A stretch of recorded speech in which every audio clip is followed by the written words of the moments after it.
I am so effing nervous right now. This is a huge, huge loaded topic for me, and I actually feel like I'm gonna pass out because I'm about to be super fucking vulnerable with all of you about my history with alcohol.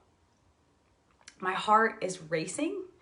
I need to like breathe into my heart for a minute. There is zero judgment in this conversation.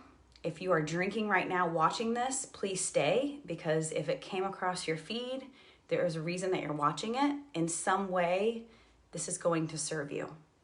So yesterday I woke up and I just had this huge download about like, it's time to share. It's time to share about a huge part of your journey that you have been avoiding for a long time, but you're doing the work.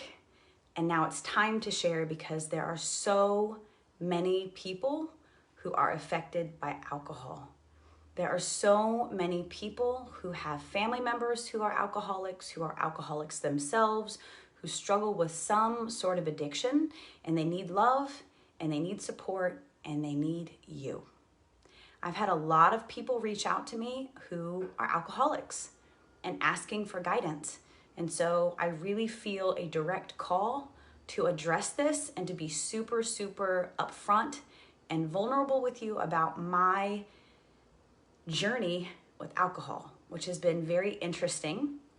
I want to preface this by saying again that there's zero judgment, that I love my parents so much, and I know that I chose them to learn lessons on this journey, and there is no judgment of anyone in my family and their relationship with alcohol. This is just me bringing my truth to deliver value and in some way serve you.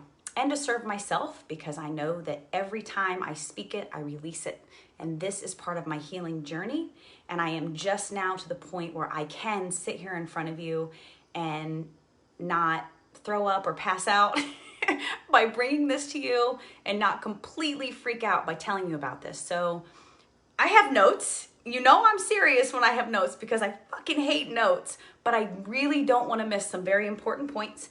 And I also have my rose quartz, because you know, Pachamama, she's always with us. So I have this piece of earth with me to help me stay in my heart so that I can bring you value and deliver something super, super meaningful to you.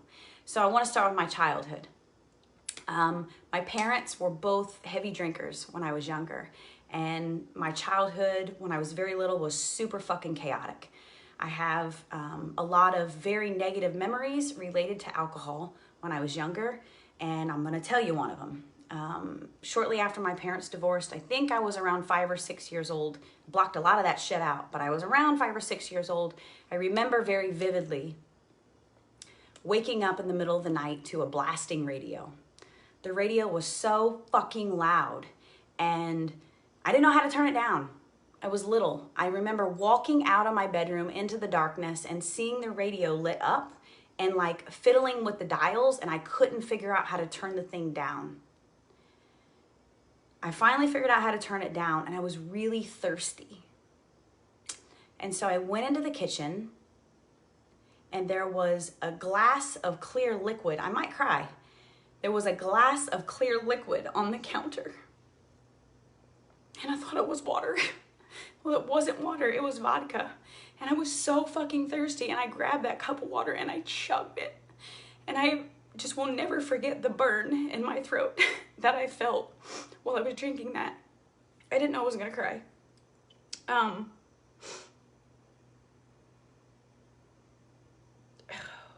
that was really weird. I mean, I was really little, and that left a huge impression on my soul. I have other memories of parties too, of people being really drunk, and it seemed fun at the time, but it was definitely unsafe. And then as I got older,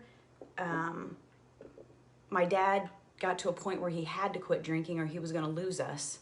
So he went to rehab, and we ended up moving from our home we had known all of our life to a place closer to the city so that he could ride his bike to work because he lost his license. And I think I was probably 7 years old, And I remember very distinctly that my life changed very drastically when my dad stopped drinking. It seemed like it was fixed, right? Like things were fixed, but still the wounds were there. And I didn't realize then what I know now, which is that I would carry this with me throughout my life because I was still needing to learn lessons about alcohol. And what ended up happening is my dad quit drinking for many years. In high school, started drinking immediately in high school. Like I was way too young when I started drinking. I was 15 and I didn't drink every day, but I drank every single weekend, and I would drink heavily and I would black out. And I was really lucky that I had guys around me that respected me and loved me and didn't take advantage of me. And I did that throughout my entire high school. And I used drugs too. Like I dropped acid a couple times. I mean, let's just get real here, right? Let's just fucking put it all out on the table. No shame in my game. Right? Like I did mushrooms. I did all kinds of drugs in high school. And then growing up, at the age of 21, I moved to LA because I wanted to be an actress, and did lots of drugs in LA. And I came back home and I fell in love with an alcoholic. And we were just two people with problems that came together because that's how the law of attraction works. We drew ourselves together, and we had a chaotic relationship for years. And then in the midst of our divorce, when things were really getting hairy, or right before that, about a year before that, I guess, my dad started drinking again after 26 years of sobriety. That really got to me. And I judged him. I didn't like him. I didn't talk to him for a long time. But again, this was a lesson. This was a lesson that I was supposed to learn. And part of it had to do with unconditional love. And I love my dad through that. And I've talked to my dad now. We have a great relationship. It's his journey, right? Like he's walking his path. I'm walking mine. And I can't judge him for that. And so I love him through it.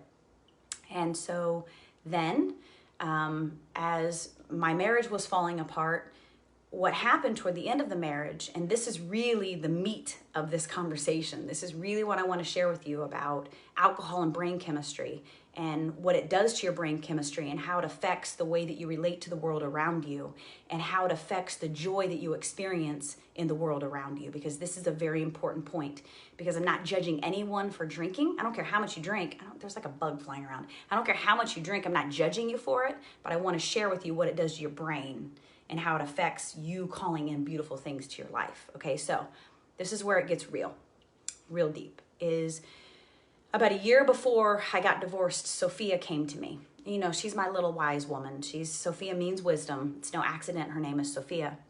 She came to me and she had started researching alcohol. This is when she was 10, probably 10 years old. She started researching alcohol, and she said, you know, did you know, Mom, that when you drink alcohol, that the reason that you like have a hangover or that you feel sad the next day is because you release such huge amounts of dopamine into your brain that you use up all of your stores, and then you're not happy the next day. Woo! And I was like, wow. Okay, when your kid is researching alcoholism, you know it's time to make a fucking change, right? It's time to open your eyes and like move forward and get your kids into a better situation.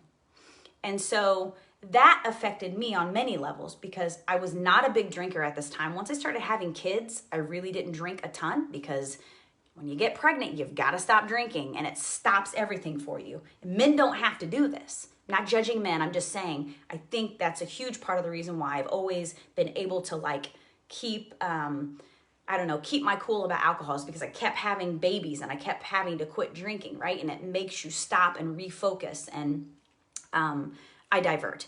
And so what I want to say to you is she spurred something in me when she told me about that. I was like, wow, that is really powerful. So this is what I want to tell you is that The reason you get the euphoric feeling, or part of the reason that you get that euphoric feeling in your body, is because when you're drinking alcohol, the alcohol causes your brain to release massive amounts of, we're just gonna call them happy chemicals, massive amounts of happy chemicals, which feels really good at the time, right? And this is why you like giggle and say silly shit with your friends and you're having a great time. And sometimes you wake up in the morning and you're like, oh God, what did I say?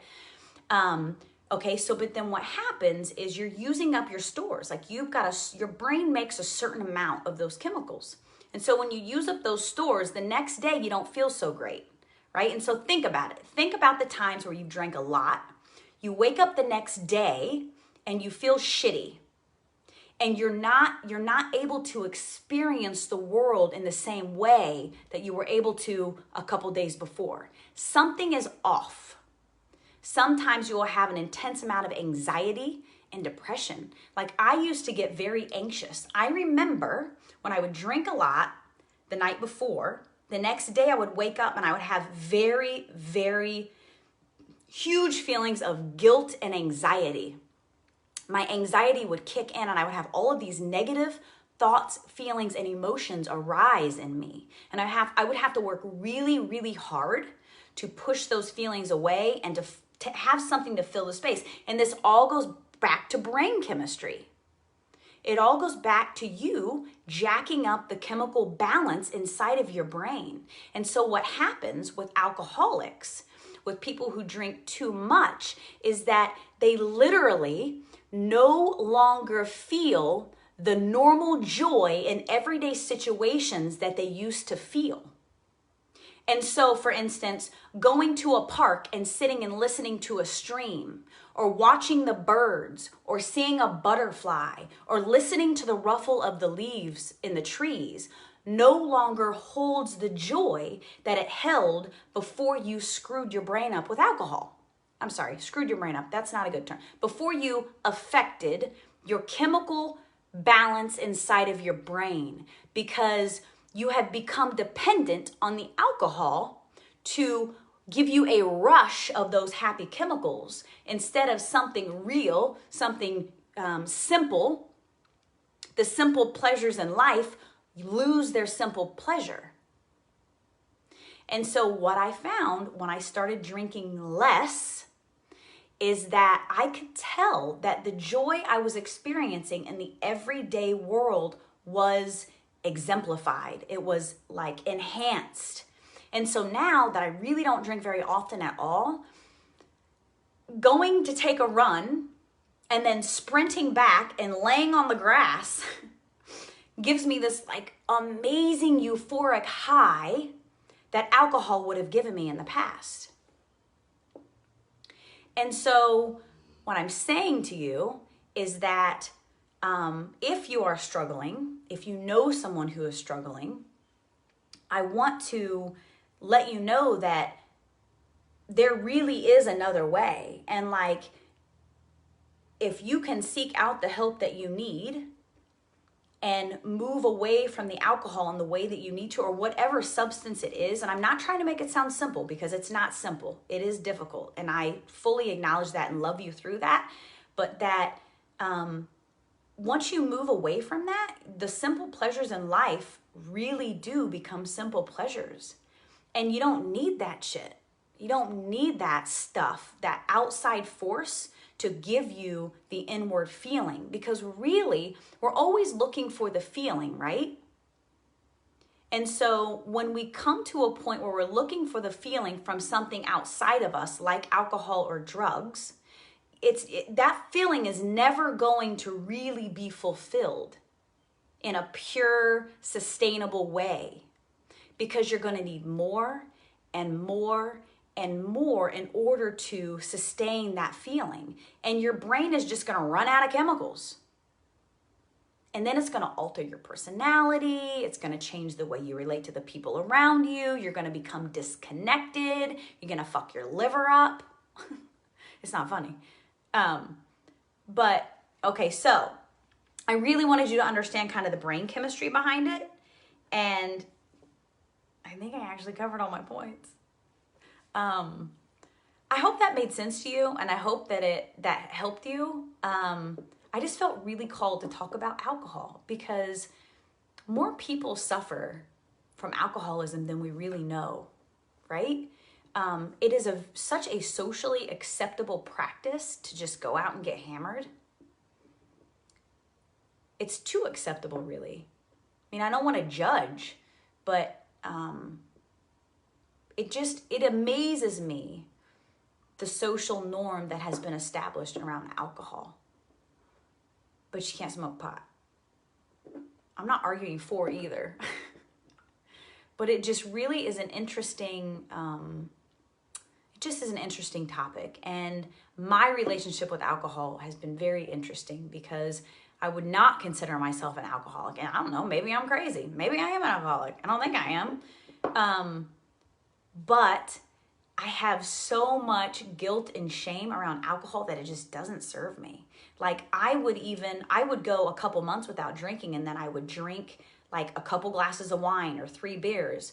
And then I would wake up in the morning and have this terrible feeling of guilt.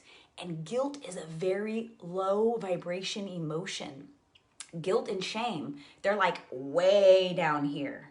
And we know that when we're vibrating on these low emotions, that we're not drawing in good things. And so that's why I say it just doesn't serve me. Because even though I'm not doing it a lot, when I do it, because of my familial history around it, because I have a lot of alcoholics in my family, because of my familial history around it, it doesn't serve me. And I know there's ancestral shit too, like super deep ancestral shit with alcohol for me. Otherwise, it wouldn't be so deeply ingrained in my psyche and my subconscious and my body and my cells. And so I just want to say to you, if you need support, like if you need someone to talk to that's not going to judge you, you can reach out to me. I will support you because I love you. And I understand that alcohol is difficult. And I have personal experience with it. I hope that served you in some way. Just remember, we prefer the happy chemicals, right? And so if you want to shift away from outside substances, any outside substance, whether it's nicotine, alcohol, drugs, anything, sex, pornography, right? These are all addictions. It's all the same. Video games, like literally the shit that's firing in your brain when you're having an addictive behavior or displaying an addictive pattern, it's all the same chemicals being released in your brain. Addiction is addiction. And one of the very powerful ways, not the only way, one of the very powerful ways to move past addiction is to replace the behavior, a pattern interrupt. And the first step is acknowledgement. And the next step is like acknowledge, admit, and fucking reach out. Reach out for help. If you're an alcoholic, if you're addicted to something, it does not fucking define you. You are an amazing person. You are not your addiction. You are not your addiction. You are not. You are valued. You are worthy. You are amazing. You have something so beautiful and unique to offer this world, and the world needs you.